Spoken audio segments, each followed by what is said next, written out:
Buenas tardes. En este comienzo de la penúltima clase, sobre sobre los debates sobre la mujer, lo que vamos a hacer es plantear el problema o los problemas o los cuestionamientos que se han realizado al tratar de pensar a las mujeres como una categoría unitaria. Eh, y al decir esto, estamos tomando una pregunta que hace Linda Zerilli y que ella dice que es como una especie de impas de la tercera ola del feminismo. Tercera ola del feminismo se considera generalmente, más allá de las variaciones que todo el mundo puede hacer, se considera el feminismo que viene a partir de los 90, un feminismo que va a poner en cuestionamiento muchas cosas más. Y entonces, lo que este problema plantea fundamentalmente es cómo podemos dar cuenta de las diferencias, es decir, de la pluralidad de las mujeres, sin renunciar a la capacidad de actuar políticamente. ¿Qué quiere decir esta pregunta? Es lo primero que vamos a tratar de abordar. Después vamos a decir por qué vamos a acudir para esto a un libro clásico, El género en disputa, de Judith Butler, para poder ver cómo es asumida esta pregunta. Pero pensemos primero qué quiere decir esta pregunta para encuadrarnos en el tema de hoy. Cuando la acción política de búsqueda de producción de derechos, de reconocimiento de derechos, cuando la acción política se desarrolla históricamente, la acción política supone de alguna manera que estoy buscando visibilizar a tales sujetos de la sociedad o de la comunidad política, que estoy buscando una representatividad para esos sujetos con todas las dificultades que eso tiene, pero que el trayecto histórico hace que se vayan poniendo de manifiestos diferencias. Y esas diferencias no son solo diferencias como de diferencias en, en opiniones o en posturas frente a una determinada lucha o un determinado flujo del movimiento, sino uno empieza a acusar recibo de que no es lo mismo, por ejemplo, decir mujer negra, mujer de una sociedad que ha sido colonizadora de otras, mujer de determinado estrato social o económico. Entonces, de repente, uno se preguntaría qué es lo que legitima que estemos pensando en esto de mujeres. ¿Es legítimo seguir hablando de mujeres? Sobre todo si esta lucha ha hecho que se pongan de manifiesto muchas interpretaciones que estaban en la base de que se produjera una lucha contra estas interpretaciones. Bien, para poder pensar eso, para poder plantear si qué legitima a esto, quiero establecer primero dos elementos. Primero, eh, eh, un elemento que creo que es necesario, necesario poner de manifiesto eh, como un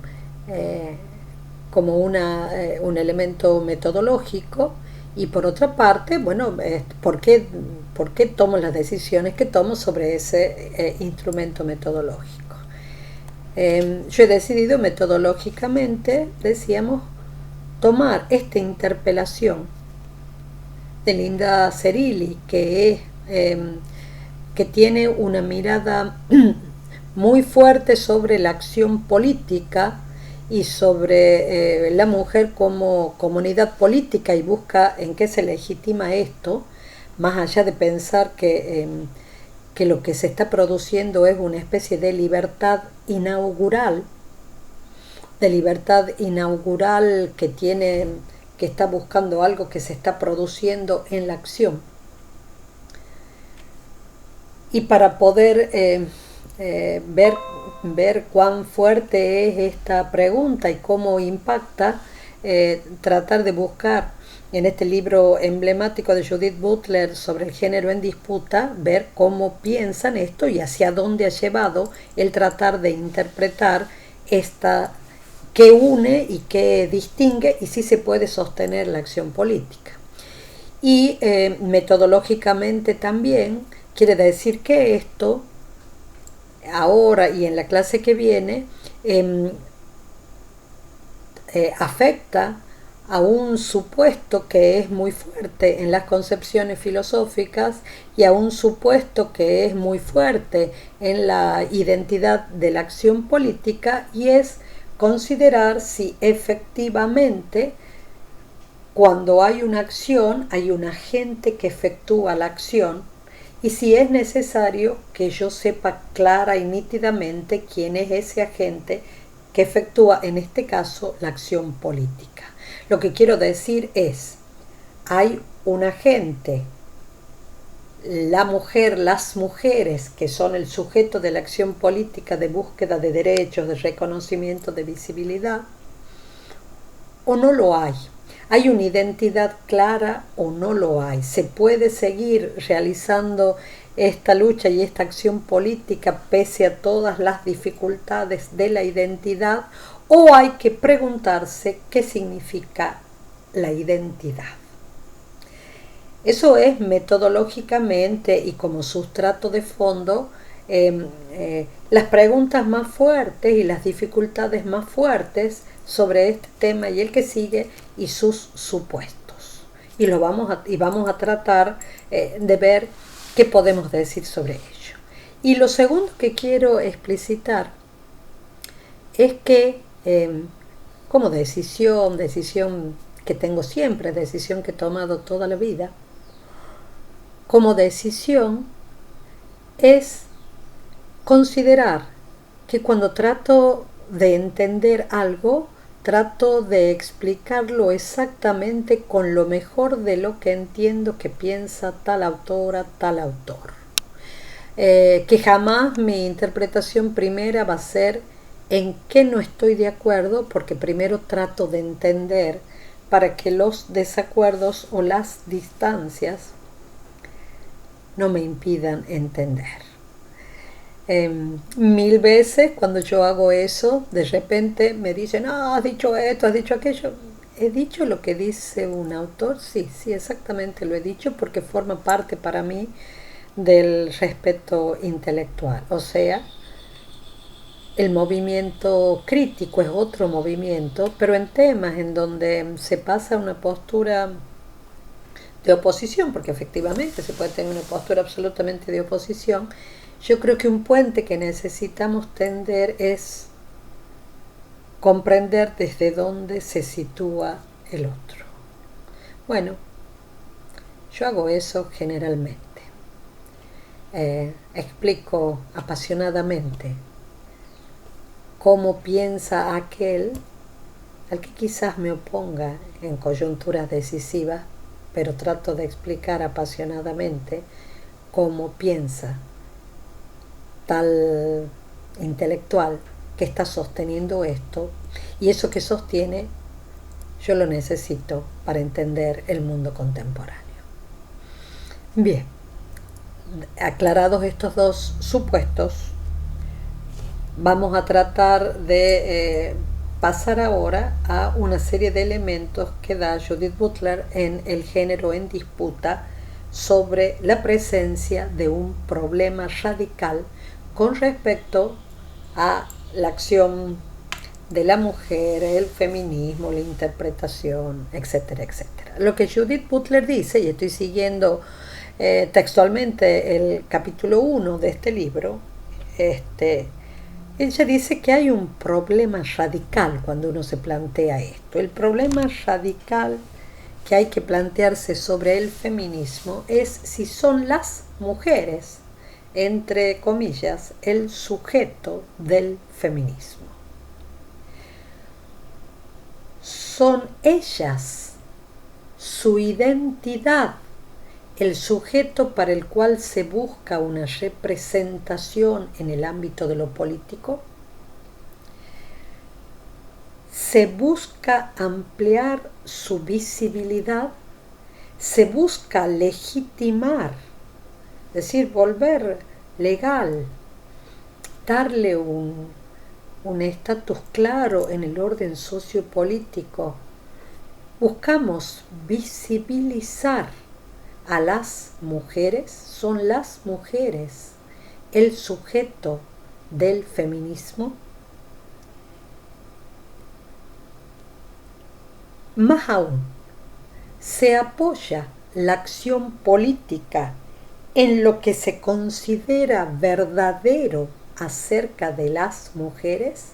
Miren eso, se apoya la acción política en lo que se considera verdadero acerca de las mujeres. Porque, dice ella, y bien, puede decirlo ella, y lo podemos decir mucho más que ella, sin importar cuántas cosas podamos disentir. La vida de las mujeres se representaba inadecuadamente o no se representaba en absoluto.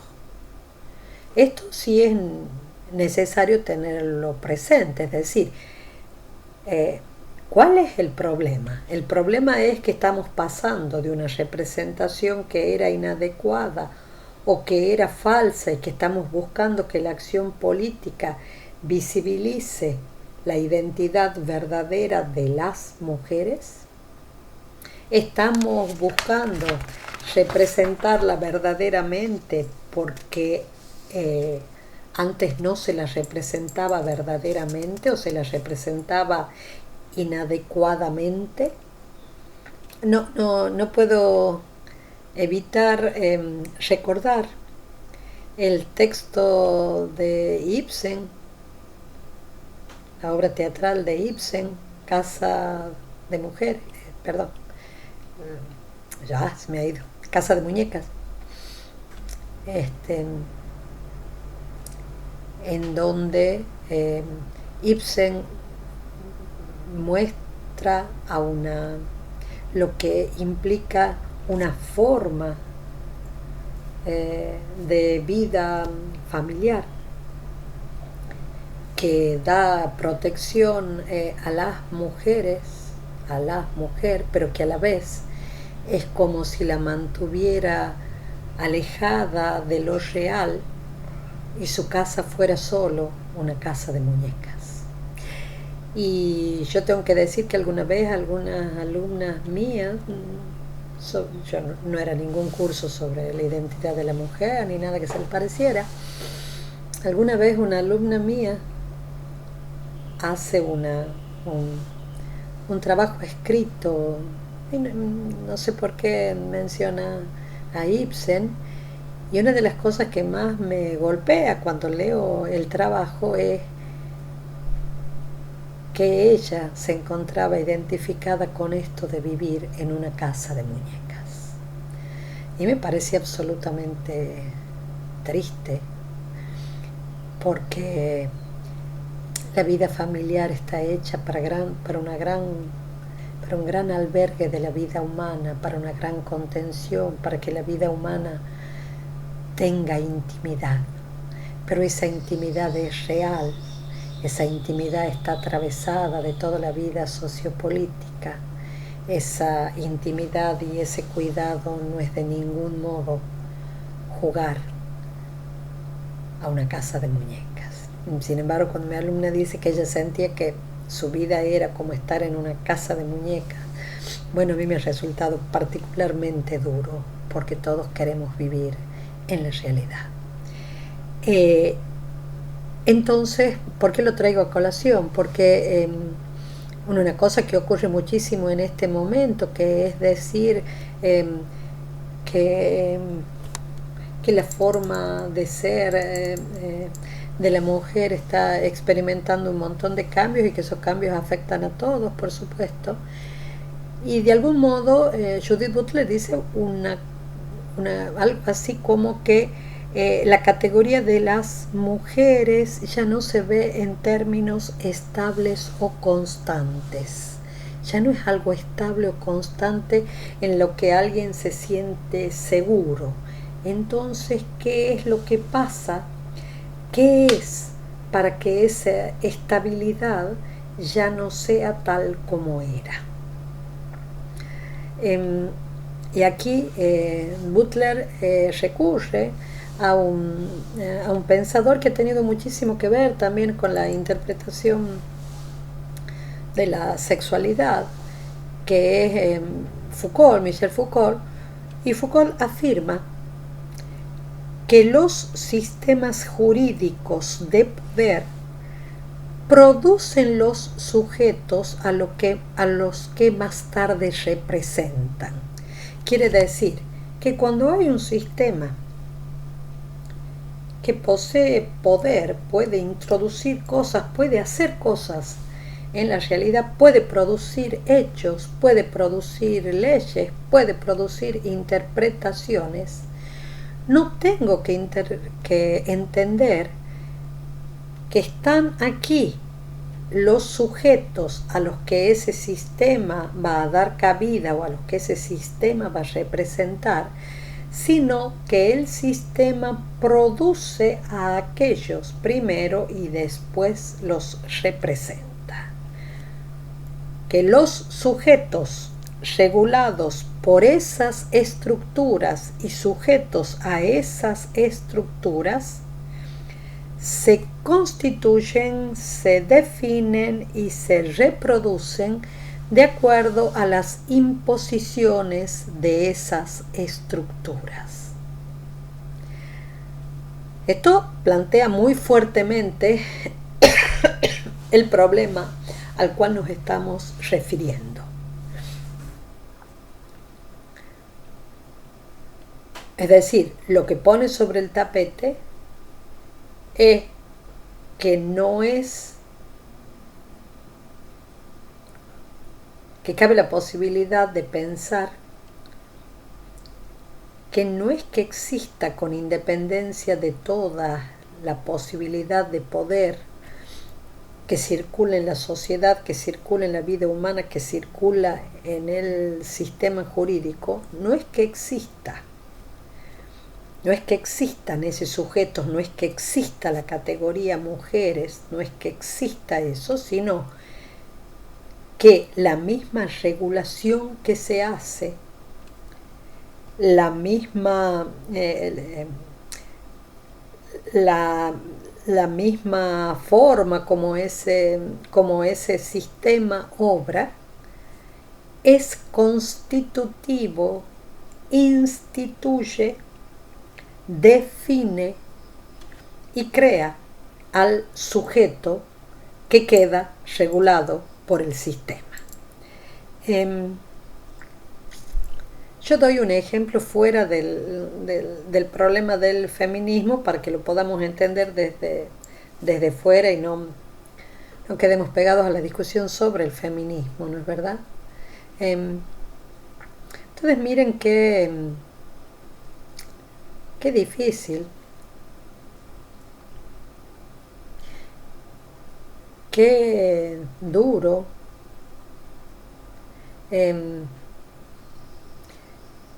que es pensar si existen, qué sé yo, sujetos con incapacidad o que tienen que ser tutelados, ¿no es verdad? Entonces observen que cuando una sociedad define quiénes tienen que ser objeto de tutela, quienes no pueden emprender acciones y responder por sus acciones desde sí mismos, bueno, este, no es simplemente que existe algo absolutamente previo. Después podemos discutir si todo esto es construcción o si no hay nada que existe previo, pero ustedes piensen cómo incide esta definición de quiénes serían los tutelados para un montón de cosas, ¿no es verdad? Si no se puede hacer negocios, no pueden ser sujetos de transacciones porque se supone que no pueden tener propiedad. Si tienen alguna pensión, tiene que ser administrado, siempre tienen que tener un tutor, un curador. Eh, Ustedes dense cuenta perdón, no digo que no se puedan dar cuenta solos, discúlpenme. Pensemos que eso quiere decir que de alguna forma el sistema jurídico instituye a los tutelados, ¿sí? O piensen cuando pasan los talibanes al poder, en un primer momento se vuelve a separar a todas las mujeres de la educación, porque quiere decir que el sistema regula a quienes van a ser ineducados. Entonces cuando después tenemos eh, seres humanos que no tienen educación y efectivamente nosotros podemos decir son analfabetos, pero previamente el sistema que ha decidido que no pueden ser educados es el sistema que los ha transformado en analfabetos.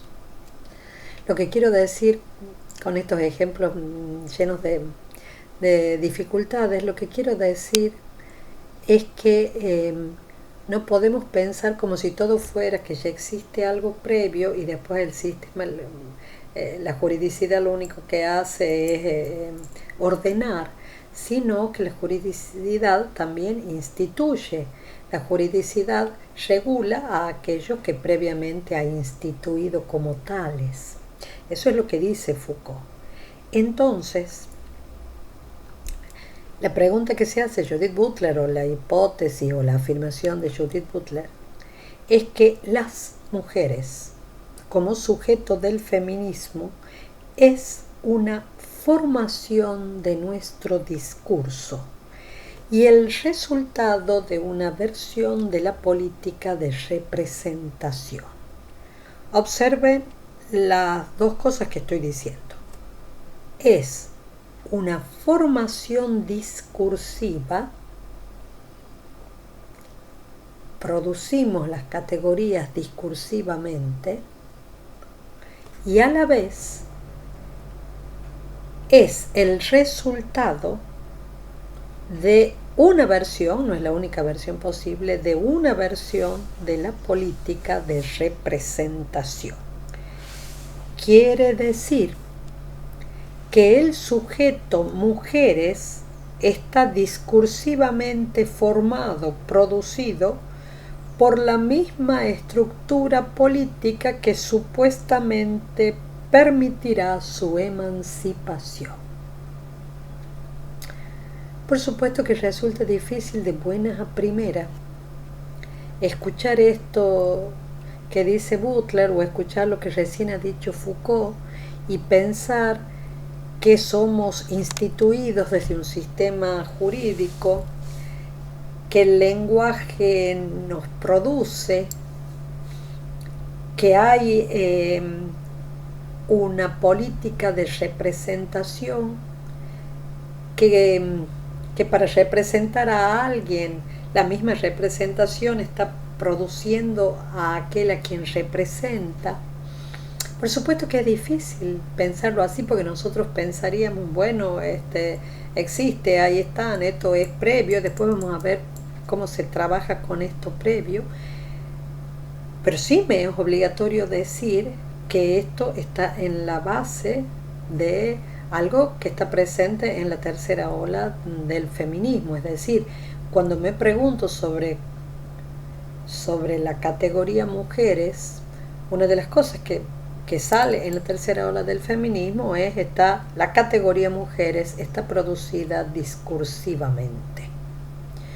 Y está producida discursivamente, por lo tanto, cuando estoy en el medio de un intento de representación, un intento de búsqueda, tengo que saber que la misma estructura con la cual estoy buscando que nos vea, buscando que seamos, que podamos ser representados, bueno, esa misma estructura es quien ha producido la categoría que es como si fuera esta identidad y esto que significa ser mujeres. Entonces, Judith Butler se hace una pregunta sobre ese problema. ¿Es posible pensar que ese sistema crea sujetos congéneros, crea sujetos en donde está el género masculino, el género femenino, sobre un eje diferencial de dominación o sobre sujetos que son supuestamente masculinos? Es decir, lo que se está preguntando es, todos los sujetos que tratan de ser sujetos o que tratan de adquirir derechos, eso que hemos dicho, estos son el sujeto de esta lucha son las mujeres o el sujeto de esto son los varones. No estamos de antemano, eso es lo que pregunta el feminismo, no estamos de antemano entrando en un sistema que tiene una especie de eje, y ese eje lo que hace es marcar el dominio de unos sobre otros, porque cuando estamos luchando o han luchado las mujeres por la patria potestad compartida, quiere decir que en ese sistema o a ese sistema sobre el cual están tratando de producir impacto, ese sistema tenía sujetos, los varones, que eran los que poseían legítimamente la patria potestad, y sujetos, las mujeres, que no tenían derecho a la patria potestad. Quiere decir que el sistema como tal tenía ciertas diferencias, y esas diferencias eran unas diferencias en donde no solamente había diferencias físicas, diferencias psicológicas, diferencias en derecho, sino que había diferencias mostrando quienes tenían poder y quienes quedaban impotentes en ese sistema en orden a B, a C, a D. Quiere decir que cuando estoy mirando esta categoría mujeres que están discutiendo o disputando determinados espacios, las observaciones de Foucault, las observaciones de Butler, lo que tratan de visibilizar es que esto es también un problema de quienes tienen poder para estructurar esa relación. Quienes tienen que esa diferencia no es solamente una diferencia física o ontológica, sino que entro en un sistema que ha ordenado las cosas según ejes de dominio, ejes de poder. Mucho más en orden a algunas cosas que decíamos en la clase última sobre quiénes son sujetos, es decir, mucho más cuando estamos pensando la acción política y pensando el acceso a determinadas cosas, y en ese sistema ya estaba producido que sujetos de acción, sujetos de vida pública, sujetos capaces de participación en lo público, sujetos capaces de decisión sobre el gobierno, los sujetos son masculinos. ¿Me entiendes? Es decir, los sujetos de todas esas acciones son masculinos. Entonces, si los sujetos son masculinos, estamos en un sistema que tiene estructurado el poder. Por lo tanto, dice Judith Butler, todo esto que estoy diciendo es lo que dice Butler, ¿no? Por lo tanto, la dificultad de la construcción política del sujeto es que ésta se realiza con algunos objetos legitimadores y excluyentes. Quiere decir que esta construcción política o esta lucha política no puede dejar de ver, no puede dejar de plantear que hay sujetos que no solamente están legitimados, sino que son los que legitiman. Pero estos sujetos legitimados son quienes forman parte de un mecanismo que excluye. Entonces quiere decir que lo más curioso del proceso es que esta operación de legitimación y de deslegitimación, esta operación de exclusión,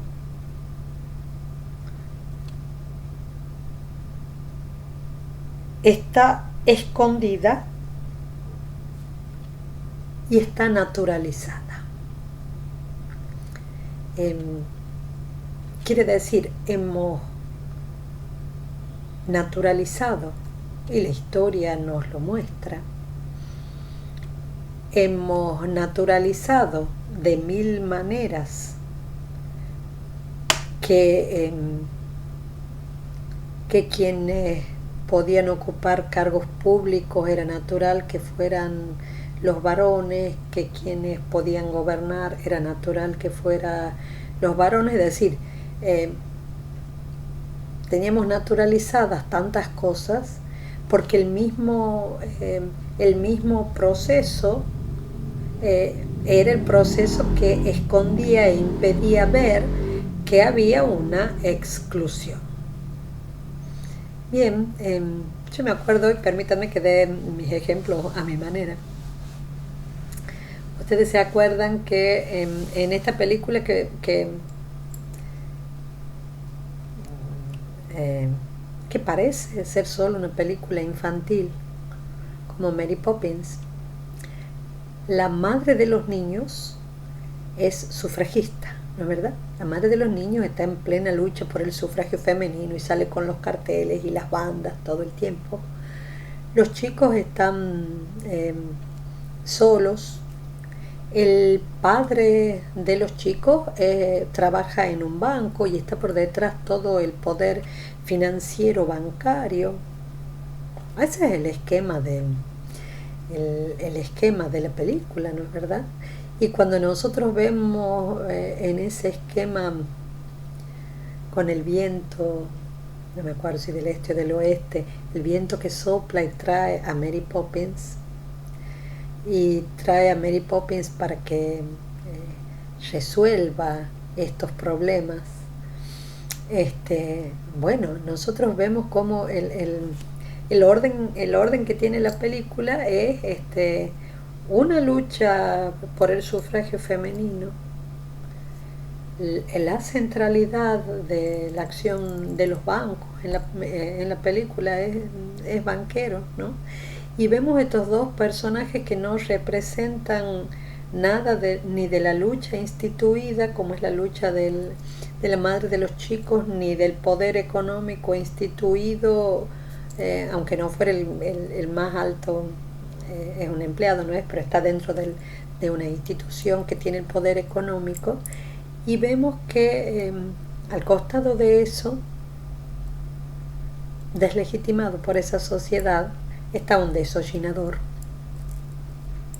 y está Mary Poppins, y que son estos dos, el desollinador y Mary Poppins, los que están, los que van a abrir ese mundo tan cerrado de luchas y de poder económico. Ustedes observen que en la misma construcción de la vida familiar, la construcción de la vida familiar está hecha desde el marco de cómo está dado eso, y el recurso del cine es como abrir eso desde personajes que no tienen nada que ver con esto, porque esto está ordenado, ordenada la lucha, ordenado esto. Este, lo que quiero decir, y por eso este ejemplo, es que nosotros vemos, cuando nosotros vemos una situación, cómo, vemos el orden de eso, es decir, vemos los personajes de eso, vemos quiénes están más arriba, más abajo, pero lo que está diciendo la autora es que no tenemos que pensar que la juridicidad, que la comunidad política no implica un poder, y que el poder tiene capacidad de producir sujetos, de excluir el carácter de sujetos.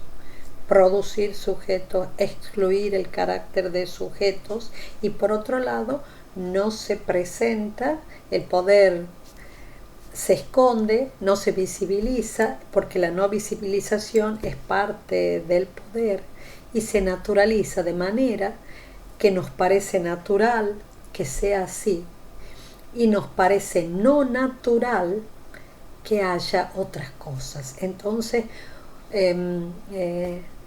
cualquier, esto por eso dice que en realidad no tengo que pensar el poder como que solamente el poder es algo que yo tengo que conseguir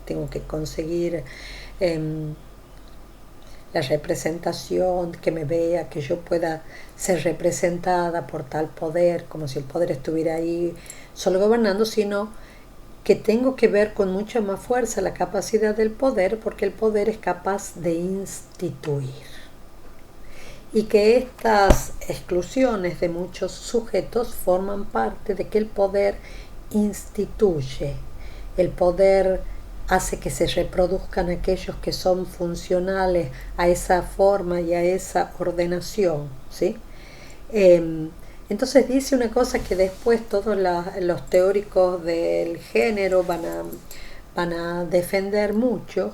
Dice que la ley produce y luego esconde la noción de sujeto, la noción de un sujeto anterior a la ley, para apelar a ella como una forma naturalizada que luego legitima la hegemonía regularizadora de la ley. Quiere decir que la ley no solo representa al sujeto, sino que va a producir el sujeto, y que no solamente, y que la gran argucia de la gran estrategia de un poder que es altísimamente directivo, la gran argucia es que también ha producido discursivamente al sujeto anterior a la ley, para después utilizarlo, para después apelar a eso y legitimarse a sí misma. Legitimar porque la ley tiene hegemonía y porque tiene capacidad de regular. Quiere decir que no solamente, es como decir, ha producido una determinada forma de entender. Piensen en el tema del racismo. Ha producido una determinada forma de entender al hombre o a la mujer de color,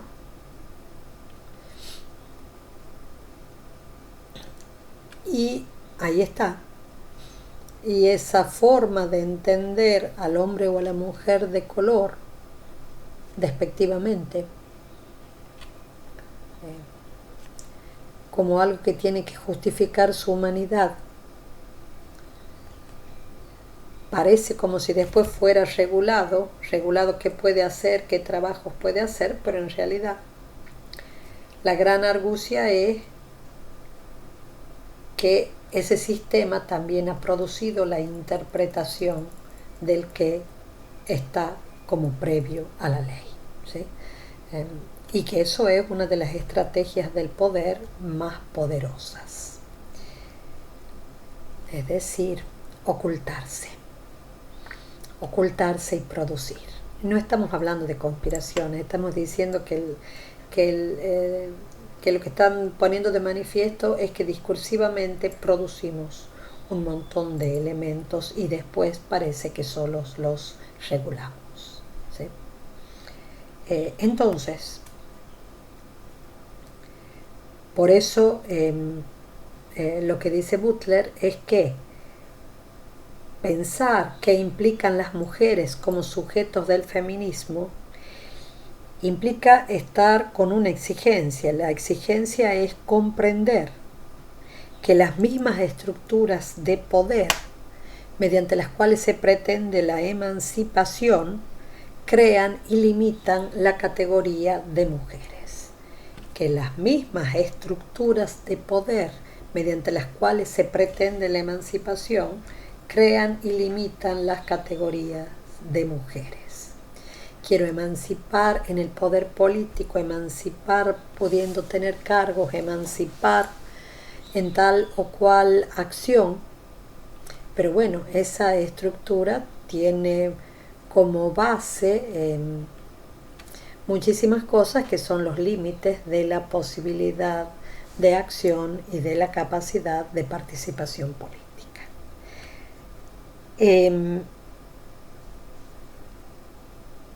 Implica aceptar una ontología personal, una ontología de la persona. Ustedes observen esto porque esta es una de las dificultades más grandes que podemos tener dentro del cristianismo y esto es uno de las desestabilizaciones más grandes. Ya van a ver hasta qué punto se corren en muchas cosas de la noción de persona.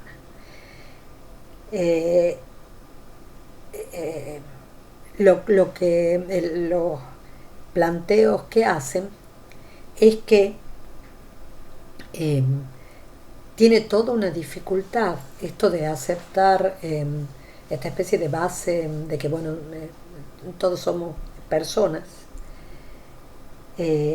porque si digo que de todas maneras hay una base universal con independencia de todas las culturas, bueno, tengo una dificultad porque para muchas líneas o ramas de la lucha femenina esto está unido a la idea de que la opresión de las mujeres posee una forma específica que se puede reconocer dentro de la estructura universal o hegemónica del patriarcado o de la dominación masculina. Quiere decir que lo que quiero decir con esto último, no yo, lo que quiere decir Butler con esto último, es que es toda una dificultad pensar que haya un sujeto universal femenino y que muchas veces el recurso que se ha tenido para decir que hay un sujeto universal femenino es apelar a la opresión. Quiere decir, la dominación masculina o patriarcado sería algo universal. Si la mujer sería algo universal, entonces su opresión implica también el correlato de universalidad del dominio masculino en este caso.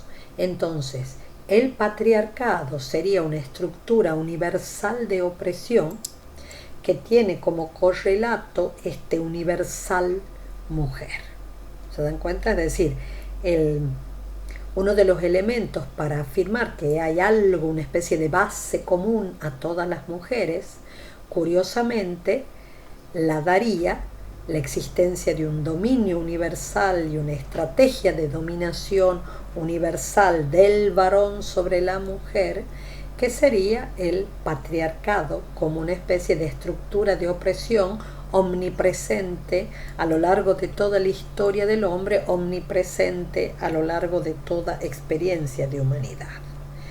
Pero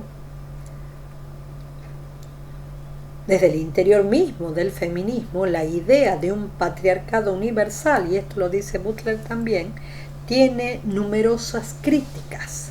¿Por qué tiene críticas? Porque no tiene en cuenta el funcionamiento, cómo funciona la opresión en los distintos contextos culturales. Y miren esta crítica a la noción de patriarcado que está hecha desde dentro del feminismo. La crítica es decir, que se le critica a esta idea del patriarcado como una estructura que más o menos funciona igual en absolutamente todos los lugares y todas las culturas, y ha funcionado a lo largo de toda la historia de la humanidad. La crítica es intentar colonizar y apropiarse de las culturas no occidentales para respaldar ideas de dominación occidentales. La crítica es, con esa noción común del patriarcado, miramos toda cultura y reinterpretamos toda cultura desde las categorías propias de Occidente. No admitimos variaciones, disparidad, no admitimos ninguna de esas cosas, y en el fondo parece que estamos produciendo una crítica al patriarcado y en realidad estamos reafirmando el dominio de Occidente sobre las culturas no occidentales. Y esto también lo dice Butler, o sea, no estoy diciendo que esta crítica al patriarcado venga desde fuera del feminismo, esta crítica a la noción universal de patriarcado venga desde fuera del feminismo, sino desde adentro mismo del feminismo. Desde adentro mismo del feminismo le dicen esta noción tan universal que no tiene ningún matiz de diferencia cultural. En el fondo es una especie de tendencia colonizadora que quiere reafirmar Occidente o el poderío de Occidente, o es también una construcción discursiva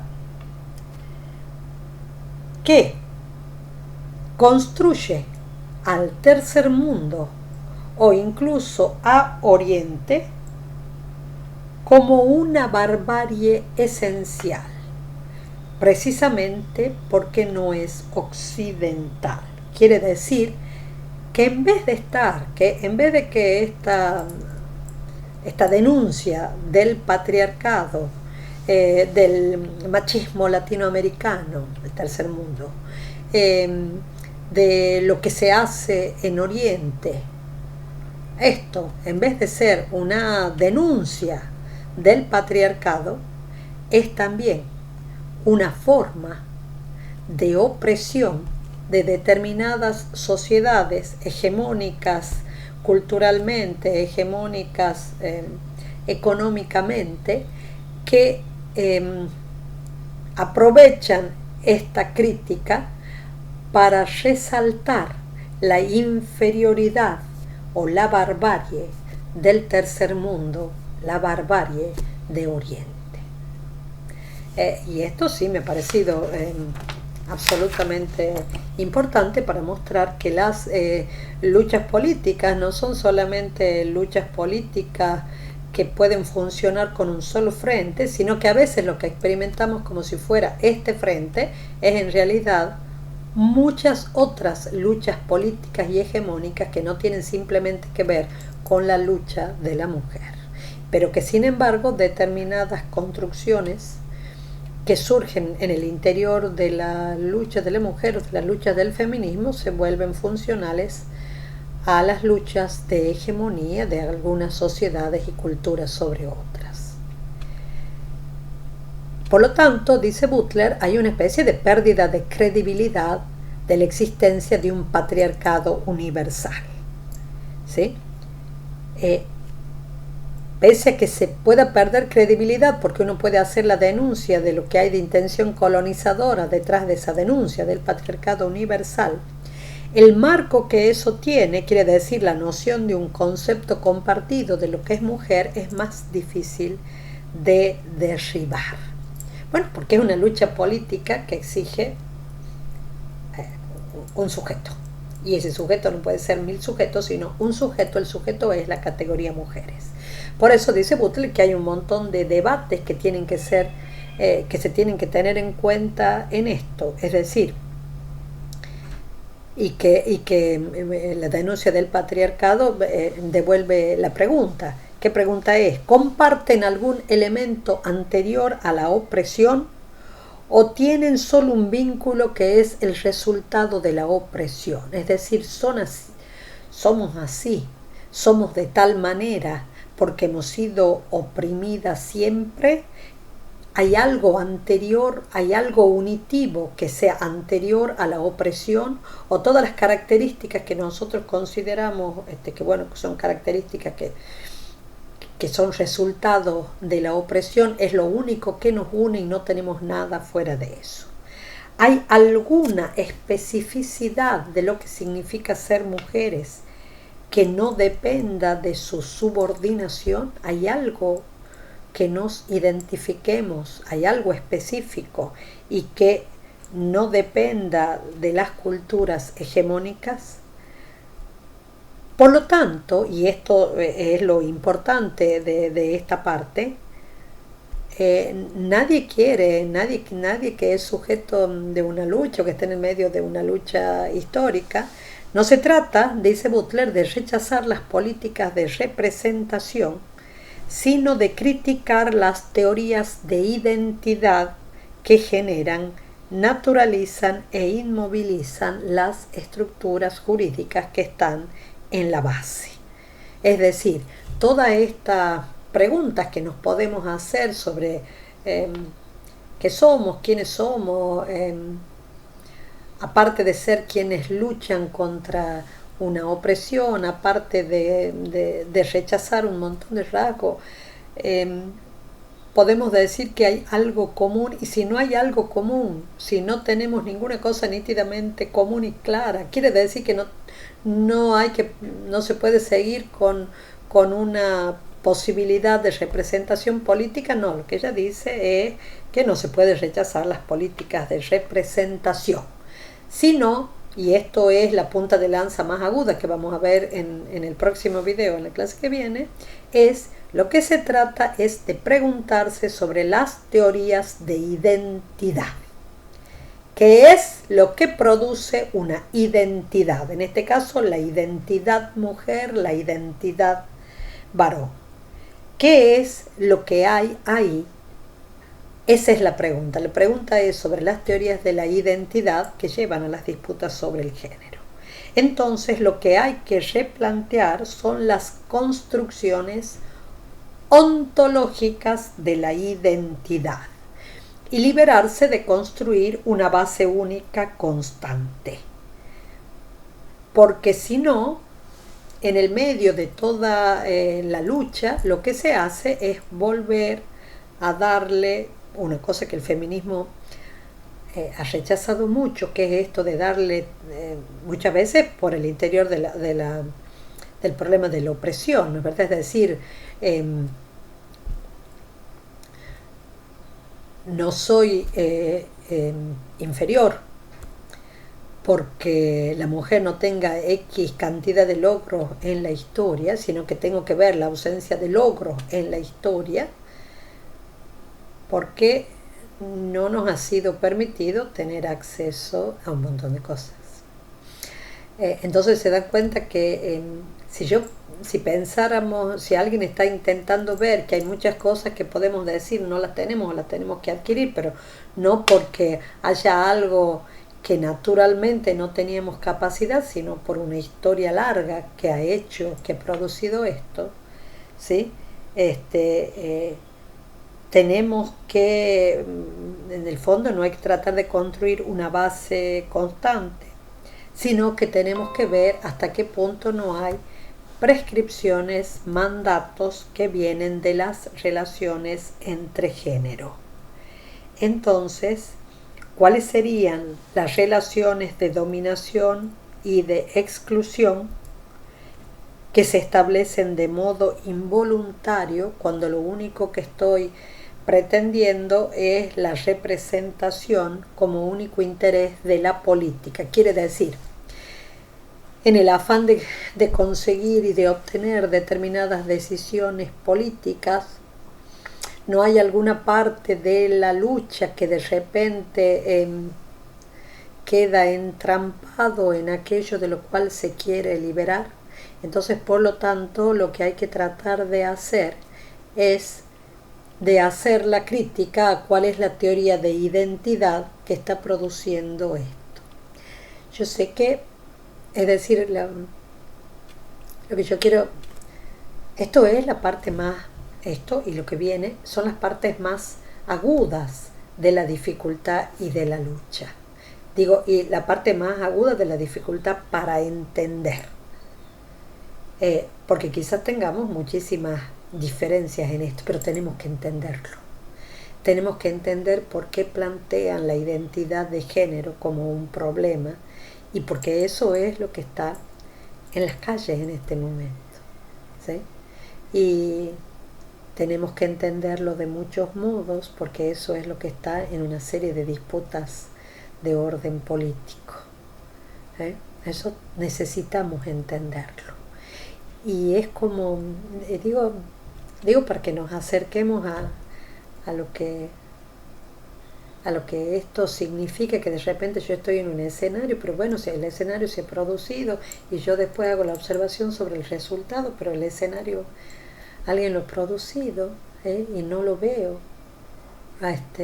o bueno, tengo que seguir peleando porque hay cosas que tengo que encontrar el nudo en el cual se apoyan.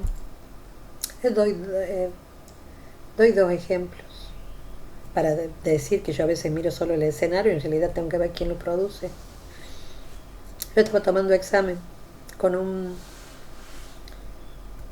compañero mío,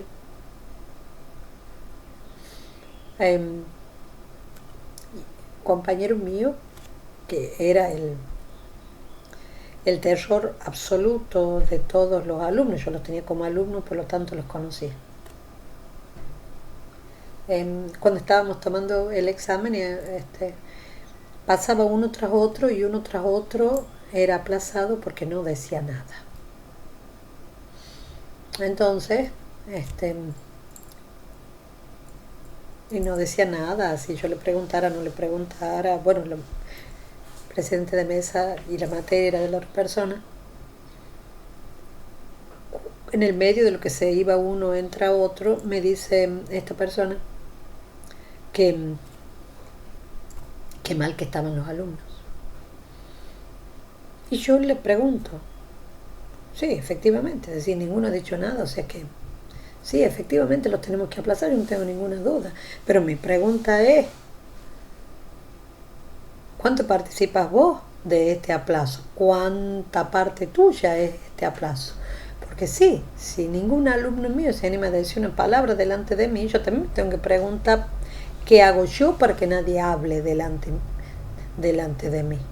¿Por qué nadie se anima a hablar delante de mí? Quiere decir que el aplazo está, o sea, el aplazo es innegable, no podemos no aplazarlos. Pero sin embargo yo tengo que ver qué es lo que ha producido esta situación en la cual queda aplazado. ¿Es verdad? Eso es lo que quiero decir, que a veces hay condiciones de producción de algo en donde nosotros miramos solamente el resultado, peleamos el resultado, pero está producido de determinada manera y parece como si yo no fuera parte de la producción y yo soy sujeto de esa producción. Eso es lo que de alguna manera quiero decir desde otro ámbito cuando decimos que cuando estamos en una determinada situación y no vemos desde dónde se está produciendo la situación, ¿sí? Entonces, bueno, lo que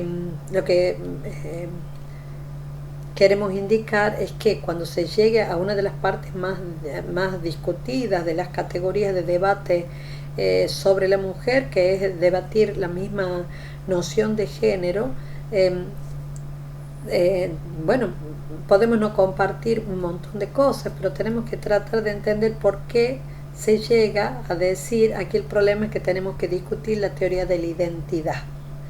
Porque si nosotros no miramos desde dónde se producen determinadas formas de la identidad, entonces no logramos saber qué es, sobre qué tiene que haber algo. Podemos, repito, yo puedo dar mil críticas en otro momento cuando trabajemos sobre eso, pero el entender por qué se llega a las teorías de la identidad es importante pensarlo. Bueno, hasta aquí esta clase.